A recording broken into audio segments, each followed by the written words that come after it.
Welcome everyone. We're going to be covering the comparative market analysis tonight, where we're going to be discussing some of the basics of the CMA. Some of this will be a refresh for some of you who are doing a lot of transactions.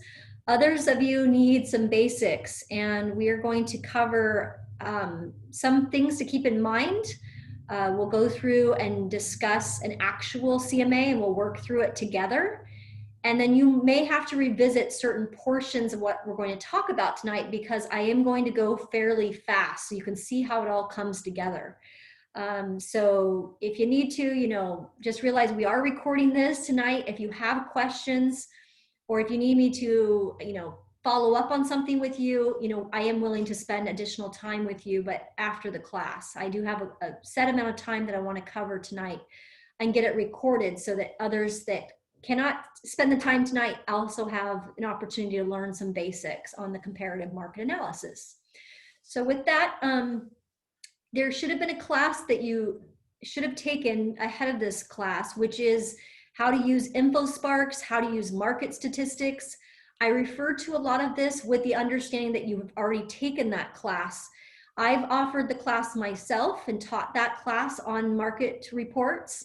The MLS also offers a class. If you want to go on to the NWMLS and take that class, it is very helpful in knowing how to access. What you see on the left of the screen is a snapshot of market reports. And you can get a lot of information about a local area before you even dive into doing a comparative market analysis. So let's go ahead and go to the next slide. So we're going to, the first thing you always do before you do a CMA is you need to review the property profile. And the question a lot of you ask me is, well, where do I get the property profile? Can I just pull it from the tax records? And the answer is yes, but you know what? You might as well just assume that you're going to be working with that seller and gathering the information, and in preparation for taking the listing, you need a trio. And a trio is three things. It's the property profile, the last vesting deed, and well, I like the plat map, but you also have the last vesting deed, the legal description, and the property profile. Those are the three items that come in the trio. And you need that so that you can properly compare when you have that conversation with the seller, or you're discussing the pricing or the numbers with the seller. You have that property profile to compare, well, maybe that square footage, or maybe they did an addition, or you can kind of fill in the puzzle pieces, make it make sense before you start doing the adjustments. Because by the time you start comparing, say, a 1,500 square foot home to, say, a 2,000 square foot home, it's two different types of CMAs. And you want to be sure you have the right facts before you even start working on your CMA. So just a quick reminder, definitely contact your title company. There's plenty. I have 12 different friends, and you guys know I have favorites, and sometimes I go through these little, this was more of a friend than another friend. So just make sure you talk with the title company and gather that property profile or trio from them. And that way you'll have the last vesting deed correct. We've got people that are dying, getting divorced, many different situations. And I hate to have you do a lot of work unless you have all the right information. So get that information from title. And then we'll talk about today the subject. We'll have a sample subject that we're going to work on tonight. The proximity, we're going to talk about how that relates, talk about some adjustments that you should be considering, and then how to present it, you can put it into a nice, pretty package. So a lot to cover in 30 minutes. So that's why I'm going to kind of roll on through. Next slide. So this is an example of what you should expect to receive from the title company. It will come usually as an attachment. And you'll see the property profile on the left has all of the square footage, the market value, the land, how it's zoned, all of the kind of summarized information right here, how it's the building type, all of the different things that you need to be concerned about, because guess what? The appraiser actually looks at the property profile as well. So you do have to have that information in front of you. I like the last vesting deed as well, because the last vesting deed shows who it is I am going to be working with, and maybe the legal description at the time when they purchased it. So I can also look to see if the legal description that I'm going to see on the third page kind of makes sense, or if there's maybe some differences, I can ask more questions with title and escrow. We want to make sure that it makes sense when we're looking at these three documents before we actually start to work on the CMA. Let's go to the next slide. The other thing to consider is the valuation. So, you know, you might as well just step into it. There are valuations being flown all over the World Wide Web. You're going to find valuations on Redfin and Zillow and eAppraisal, and there'll be Realist, and there's going to be all these numbers that are flowing around the internet. And your seller, trust me, they're looking at online valuations as well. So my best tip for tonight, before you even do a CMA, would be to ask the seller what they think their home is worth, or what number do they have in mind? What do they think their home is valued at? Once you know that number, and I'll just ask my seller right now, and she's going to say, I think my home's worth $340,000. Well, as you can see from these valuations, we got the Zestimate at 362, you got the online valuation at 332, you got several other, and here you have a seller saying, I think my home's worth 340. Now, since I have not seen the house, I cannot give that person, you know, that answer on the phone that they may be looking at. What I like to do is explain what I do and how I put together the CMA. And in order for me to do that, I need to take down a lot of information from them. Sometimes we'll have to tour the home and actually see the upgrades. So again, it's a whole separate webinar on how to really ask the questions to gather the information that you need. And you may have to go and actually tour it inside to see all of the upgrades that they've done. But let's just, for the interest of time, assume that I have already seen the home. I saw it at last Thanksgiving, and I know what we're dealing with. And again, all of these numbers are floating around the World Wide Web, but don't let the seller focus too much on these numbers. Let them know that Zillow is behind by about 6 months, and they are not even pulling the data correctly. They're going through a lot of changes in their company right now. And you can let them know that Redfin might give you a good range, but it might not take into account things that you've done to your property, because Redfin is not an online company that will actually tour your home in person. You have to go through the appointment process and invite them into your home. And I've already seen your home, so I can take your information and make the proper adjustments so that you really do get a good valuation on your property. So again, just step right into it. Let them know that you do realize that the numbers are all over the place when you look on the World Wide Web. And my job as your real estate broker is to go in, assess what I know about your property, what you tell me you've done to your property, so we can actually adjust the comparables to make it make sense, like an appraiser. Again, I'm not an appraiser, but with my market knowledge and my local expertise, I'm very confident that the numbers that I will give you are the numbers that you'll actually be able to use if you're thinking about listing your home, or getting a refinance, or you're doing some sort of valuation that's necessary for maybe a divorce, maybe something else. It is that good with the amount of knowledge and background I put in. I tell them straight up when I'm doing this, it takes me approximately 1 to 5 hours to complete a full market analysis. That way they don't think that I'm just throwing numbers into an aggregator. It actually takes some time to put this together. I've been doing it a long time, so I can even do this and train you guys in pretty close to about 20, 30 minutes. Once I get through this presentation, you'll have a gist of how I do it. But don't tell them it takes you 20 minutes. Tell them it takes you an hour to 5 hours to really do a good job and put a full market proposal together for them. Don't say comps. I think that's overused and people don't know what you're talking about. A full market proposal, a full market valuation, those types of words is what I would use to explain what you're going to be putting together. Next slide. We have this available for you, and this you can download right from our resource guide. It's nice and it's in our colors. Which improvements add value?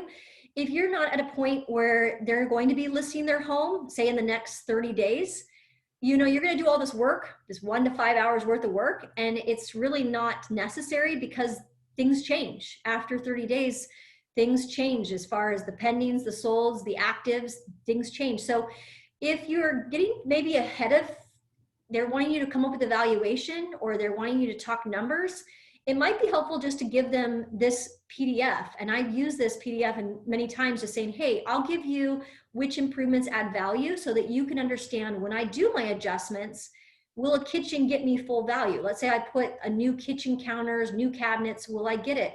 A value added about 80 to 110%. That's an example of how you would adjust for a new kitchen. Maybe it's, you know, they end up spending $25,000. Well, I don't get the $25,000 back when I list the home, but if you take 80% of the $25,000, you know, you might get a $20,000 adjustment, something like that. So they can kind of have an idea of how you would adjust the comparables based on, say, they added a new kitchen over the holidays and say you're going to be listing the home in February. I would not want you giving them an estimate or a full CMA when you know that they're not going to be listing until February or March. It's not going to be a true value or a true valuation. It's, again, it's just a snapshot in time. It's telling them what their home, if they were to list in the next, I would say 20 to 30 days, what they could likely experience from the market. So love this, which improvements add value. And if you want to take that and use that as a reference, like how much should I adjust for a bathroom? How much should I adjust for the addition of a deck? You can see this came from a builder and an appraiser that kind of gives you an idea of how much you can do for the adjusted valuation. They don't get the full value of, say, a new deck addition. They only get 40 to 60%. So if they end up spending $20,000, they may only get $10,000 of an adjustment when it comes time to valuation. Let's go to the next slide.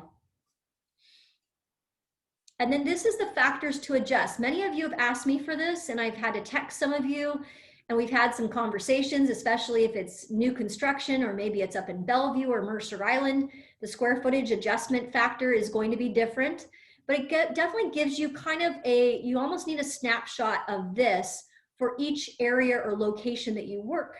And the way you get this information is by having conversations or seeing a lot of appraisals in a various area. The sample I'm going to be using today is located in Pierce County in Spanaway. And this is what an appraiser generally would use when they're assessing or making those adjustments on the appraisals. So factors to adjust would be like square footage, land. We're not going to look at land too much on this one. Kitchen, perhaps. Overall condition, we will adjust for that. We may consider doing a garage adjustments unless we can find enough comparables. And again, full bathroom versus a half a bath, $1,500 is all you get in this area. Full bathroom, you would get any adjustment factor of 3,000 to 8,000. I'll use a round number of 5 for the interest of our CMA. Okay, so that's, you should have a factors to adjust or have a general idea depending on what area or location you're working on. And you get that information from an appraiser or from somebody like me who has been doing CMAs in that general area for a long time. Factors that do not add a lot of value: landscaping does not add a lot of value. Appliances, oh, I put this brand new refrigerator. Expensive lighting fixtures that may have sentimental value. It actually does not adjust when you look at what happens with the appraisal or with the market valuation like we're doing tonight. That's something that's pretty frustrating, I know, to hear with a seller. When you hear that, it usually just helps them sell their home quicker than, say, a neighbor. Let's go to the next slide. Okay, so then let's go ahead and jump into the MLS so you guys can see what I would be doing. I have a subject property of Spanaway, so I'm going to just jump right in. If I was going to, again, I've already pulled my trio, so I have my property profile sitting on my desk, so I know how much square footage this subject has. I've obviously toured the property. So I'm going to go into the MLS and go to general, and I want to look at anything active. Right now, the market is so fast moving that for the interest of the time, eliminate actives, because I want to, we're gonna have to probably go out quite a ways. I know that there's not going to be actives within the near vicinity, but I do want to see anything pending or contingent or sold in that. And again, I could go 180 days. We might even just want to back that out to 90 days because it's been so crazy right now. Yep, so go ahead and change that up, Shannon, that's great. And then the other thing I want to do is I'm comparing a rambler. So I don't want to be comparing 2 stories to a rambler. So I do want to select my style code. When you look at this additional fields, again, this is my plug for the MLS. Many of you are new to the business and have not spent the time in adjusting and adding additional fields to your MLS. You're missing out, especially when you're having to do CMAs, because you need to be able to add certain features or terms, or maybe you do waterfront properties. If you don't have those things listed as your additional fields, you're missing out on all of the search capabilities you can do with the MLS. So I definitely need the 1-story style code added. And then as far as the price, I mean, I don't have to look at anything above 500. I know we're kind of in the vicinity of probably 400 and below, but let's just go 500 minus or 450 minus. I'm in that entry level bracket in Spanaway. The reason I know that is because I know my market statistics. I know that in Spanaway, there are 3 different type of price segments. There's your entry level, there's your kind of your move up buyers that buy and sell. And then there's your luxury market that has usually a lot of land or views of Mount Rainier. So those are the types of things that I don't want to be comparing to. I want to really isolate the market area. So I put in a range there, that's fine. And I'm going to start small, like a quarter mile. And then I'm going to work my way up and see how many hits I get. So Shannon, go ahead and put the address in. You got that? And I've got 4, which is awesome. So I really want to look at proximity first. Proximity is what an appraiser will look at first. And I've got 5. Let's go ahead and take a peek at those. And as I'm going through, I'm keeping in my mind, how does my house or my subject, the property that I'm going to be discussing with my seller, how does that compare to the comparables that I'm looking here? And if it's pending, I'm like, oh dang, this one looks good. 350, November 21st, that's like a day or 2 ago. This is an awesome one. And mine is about that square footage. So I definitely want to write down that MLS number because it's a Rambler as well as mine. I mean, it's around the same year built and around the square footage as mine, and it's pending at 350. Love that as a comparable, especially when my client told me on the phone when I talked to her, she wanted 340 out of the house. So love that this is pending at 350. I'm probably going to want to find out if they received multiple offers on it, just so that I have that intel when I go and talk with my seller and we're trying to determine price. What strategy did they use? How many offers did they receive? My guess is they probably received multiple offers if it only went pending after 1 day on the market. So I'd want to know some information. And you know what? A simple phone call, pick up the phone, talk with Deanne Davidson at Windermere and just say, hey, Deanne, it's Rochelle with Best Choice Realty. Just wanted to say congratulations on getting your house pending in Spanaway. I have another property I'm going to be putting on the market in the next week or so and was just curious to know if you got multiple offers. I'm not asking her what she sold for. I'm not asking I want to know this answer to that question. She could then say, yes, I received multiple offers. And when you say multiple, does that mean more than 5 or is it like couple? And if she's nice, she'll tell you a little bit more that will help you in knowing what to do. My guess, knowing that you're going to be putting a house on the market, she's not going to give you the answer to the question, which is ultimately, what did you sell for? Or what did you go under contract for? Because if she ends up flipping or she has problems with appraisal, she's going to have to go back on the market and now compete with you potentially. So she's not going to probably give you that information. But yes, I love this one as a comparable, 16909. 54. Shannon's going to probably tuck that one in. Go to the next one. This one also was an awesome one. It's a Rambler as well, 3-bedroom. Now it only has 1.75, but you know what? Ours is a full 2-bathroom. So we're going to go ahead and use this one. It looks like they have brand new wood flooring. Our subject just has the carpet, but we can adjust for that. So we're going to go ahead and use this one. It looks like it has a similar layout. In fact, I think it's identical. When I look at this, it looks identical to the subject. So that's awesome. And it's pending after 6 days. So also very good time on market. So yes, I want to use this one as well. So I've got 2 pending. I'm looking for around 3 if I can get it. In this market, especially for Ramblers, I'm probably not going to find it. So 2 is all I'm going to use. But in general, try to see if you can find 3 within a under mile radius. That would be very helpful, or within a neighborhood community. But the more importantly, I want to get these sold comparables. So let's go in and look at, Shannon's got the 2 pendings hopefully written down. And then we need the sold comparables. So that we've got this one in Frederickson. As I look at the pictures, I'm looking again, is it similar in style, in your built, in upgrades, in condition? I'm looking at some of those things. It would be awesome if I had already toured the property. And again, if you're local in the area and you've toured these properties, that's what makes you guys a local expert, because you can actually smell the properties. Sometimes smell makes a big difference, or see the yard if it really truly is this type of yard, or if the pictures don't do it justice. You can make those adjustments for condition very easily once you get to CMA time. But I actually like this one. It is very close. I believe it is in spacious. It's got the vaulted ceilings too, like the subject. Yeah, very similar square footage. And I think we could use that one as a comparable. 346, like that one. So we write that one down. Okay, let's go to the next one.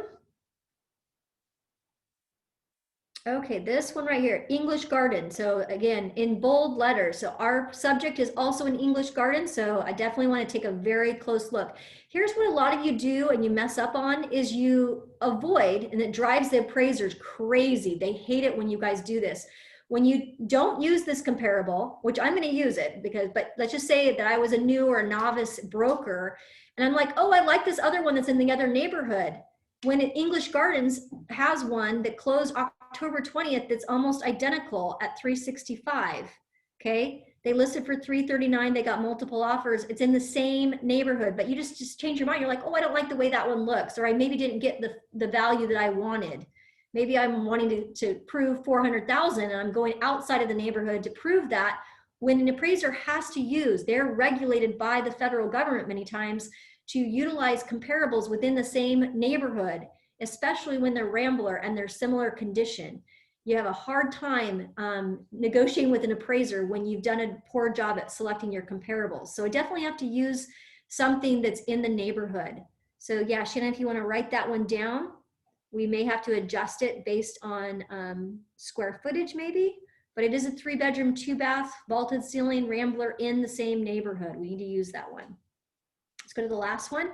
Okay, so now I have to make a decision because now I've got a Rambler in a nearby community. It has a 3-car garage and it has a 10,553 square foot lot and it's been fully updated. Like really nice, like wood, new counters, everything.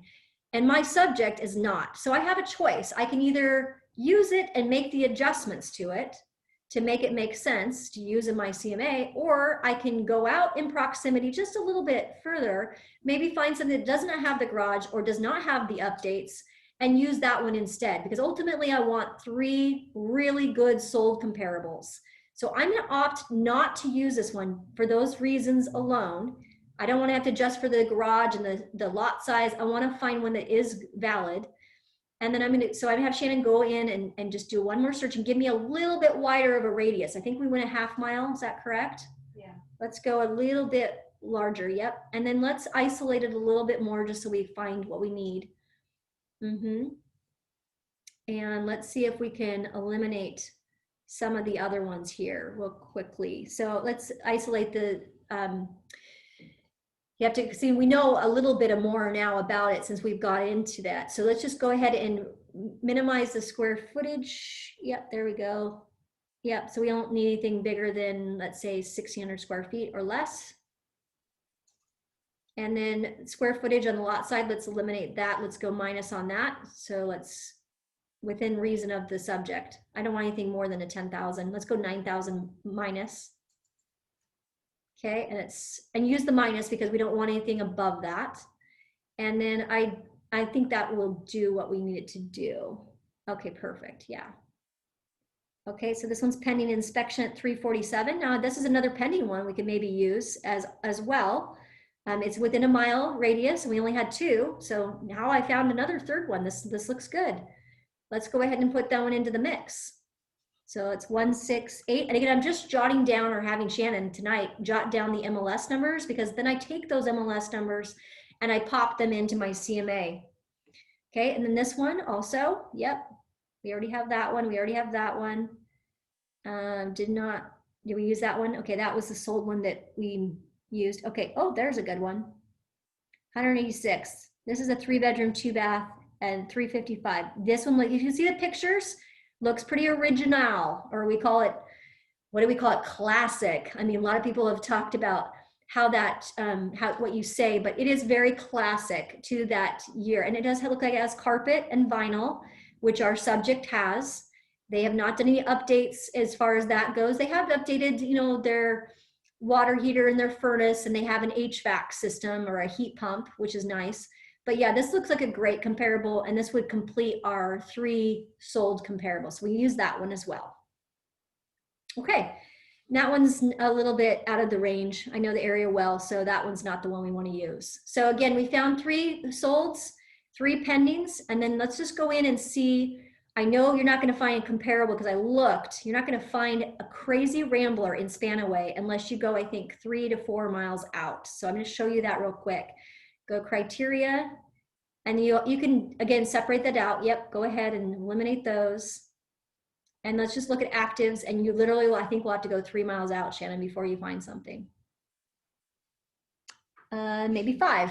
That's how crazy this market is. So she's most likely going to, this seller is going to most likely get multiple offers on her Rambler. They're just, yeah, so there's one for 320, which we may have to use in our CMA and adjust it for the garage, but there's an excellent one right there that's active. So this would be a comparable because it is a 3-bedroom, 2-bath, roughly square footage, lot size is in a community.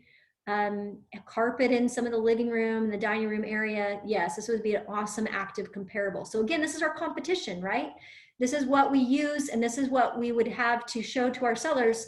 We have to be better, we have to be marketed, and we need to be priced better than our competition in order to generate multiple offers. So 350 might be the market value when we put everything together. So that's what we're going to determine next. Okay, so we have our active. There's 2 actives within 5 miles, or is it 3 miles away from the subject. Pretty crazy times we're living in right now with not very much inventory, very depleted. Okay, let's go in and build it. So we create a new report. We click on CMA. Go ahead and click on that.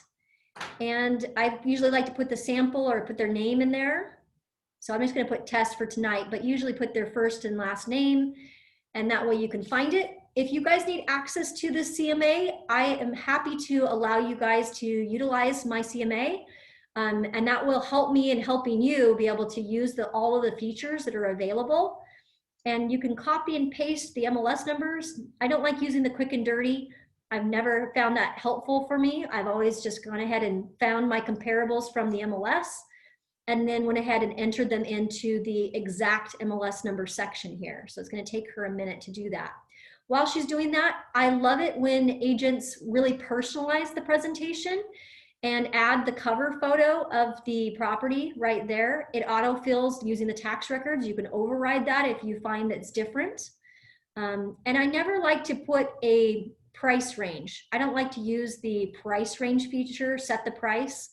I don't like to use that. I like to have a very open conversation with my seller, but I do take advantage of the details and adjustments. As you can see, Shannon's got all of the comparables we discussed on the call earlier. And this is where you want to take your market knowledge, the information you glean from your appraisers, and start to make some adjustments. So let's go back up to the top, Shannon, on the square footage. And my square footage is 1420 on the subject. So I'm going to do the square footage first, pretty fast to do it. You just take the 1526 minus 1420, gives me 100 square feet. And I multiply that by my factor of $35. So I can adjust this comparable by 3710. So Shannon's my Vanna White tonight. She's doing a lot of heavy lifting. Thank you for that. And a good agent will know when to use the minus and when to be a plus. So I'm going to let you figure that out as we go through it quickly here. Let's go to the next one, Shannon. So again, it will save as you go. I found out over the weekend that if you lose internet, it won't save, which is super frustrating. So you might want to, have these factors done ahead of time before you plug them in, because if you lose internet, I lost all my work when I was doing another CMA for a client. Let's go to the next one. It's 1278. Now, once you've done square footage adjustments, you have to do it all down the line. You cannot just say, oh, I want to do it for one comparable and I'm not going to do it for another. You have to do it on all of them. I learned the hard way one time. So it's 4970 on that one, Shannon. I took and multiplied it by 35. So my adjustment factor is 4970. Okay. Next one. This one is 15.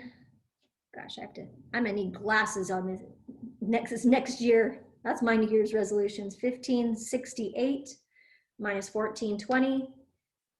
And that's 5180. 5180. Okay, let's hope Shannon did the adjustments correctly. The pluses or minus, I'm going to trust that she's got that correct. And then we got the next one at 1164. So it's a smaller guy.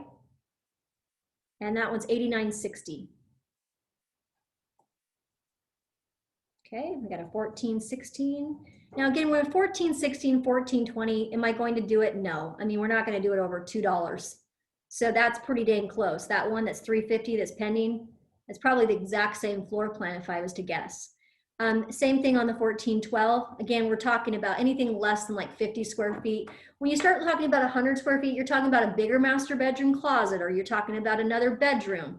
Anything that's like 10 by 10, that's another bedroom potentially. So do you have to adjust the bedroom as well as the square footage? The answer is no. You have to do one or the other. You cannot do both. Otherwise, it's going to mess up your CMA. So the other thing we talked about is a quarter bath. You know, we actually have a full bath rather than a 1.75. For some people, it makes a big difference.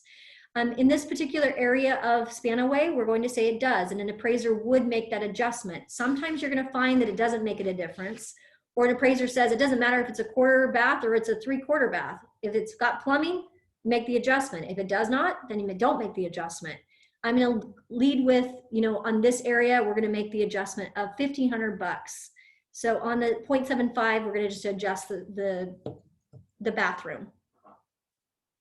So the full bathroom usually means that there's a full, like a master suite, rather than just a, you know, a sink, shower, and toilet.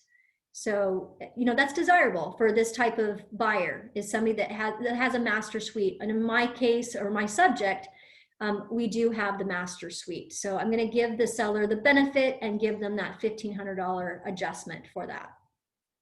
Okay, the next thing we need to adjust for is overall condition. And remember, we had to look at the photos as we were selecting them, but there were some that were had a bit more updating than, say, the subject, and we do need to make those proper adjustments. So this English Gardens Rambler, which is very much like ours, it's on a green belt.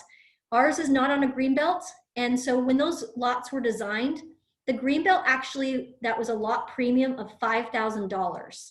So I know that because I sold in English Gardens when they were being built. Or you have an appraiser, or you have a homeowner tell you that they paid this much more or this much less because of it not being on a green belt. The other thing is it has a new roof. So mine does not have a new roof. In fact, the roof is on its last leg. As luck would have it, right? They want to list the home, but they want to negotiate the roof.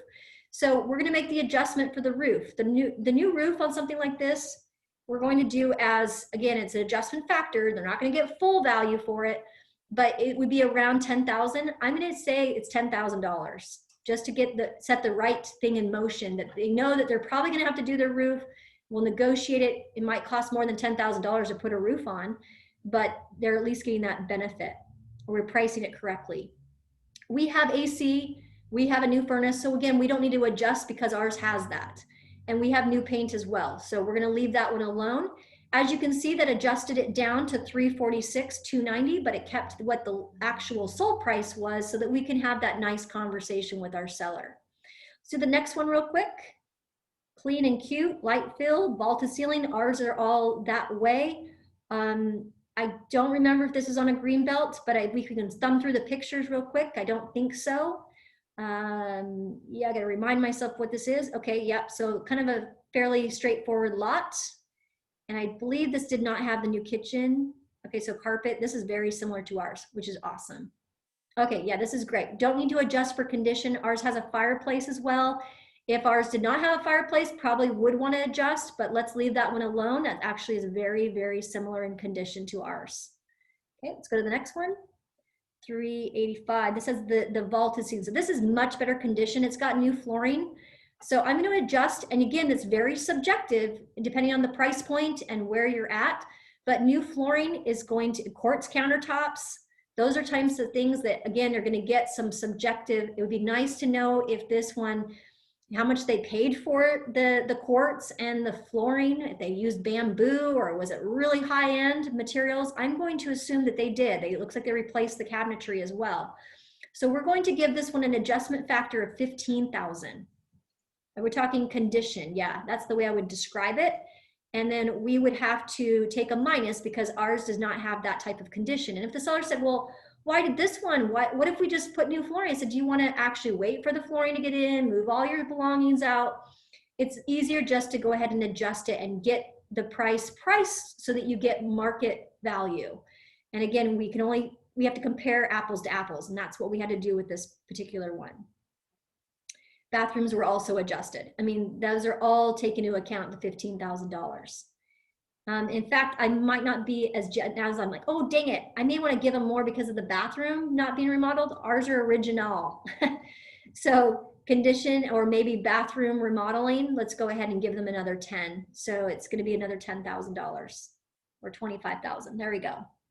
Again, subjective. So again, depending on how the seller placed things in, you're going to have an appraiser that's going to also establish a quality value based on somebody who's done upgrades to their home. So it'd be better if you find properties that are like yours than to have to do those subjective valuations. But if it's in the same neighborhood, you can certainly go in or get some feedback from me on how to adjust based on the upgrades. Okay, the last one here. This one was very similar. Yep, had some flooring. Looks like we just need to do flooring allowance on ours. We have just carpet. So let's go ahead and give them the flooring allowance of say 7,000. If we put new carpeting or new flooring in, we could probably get that out of that. Okay.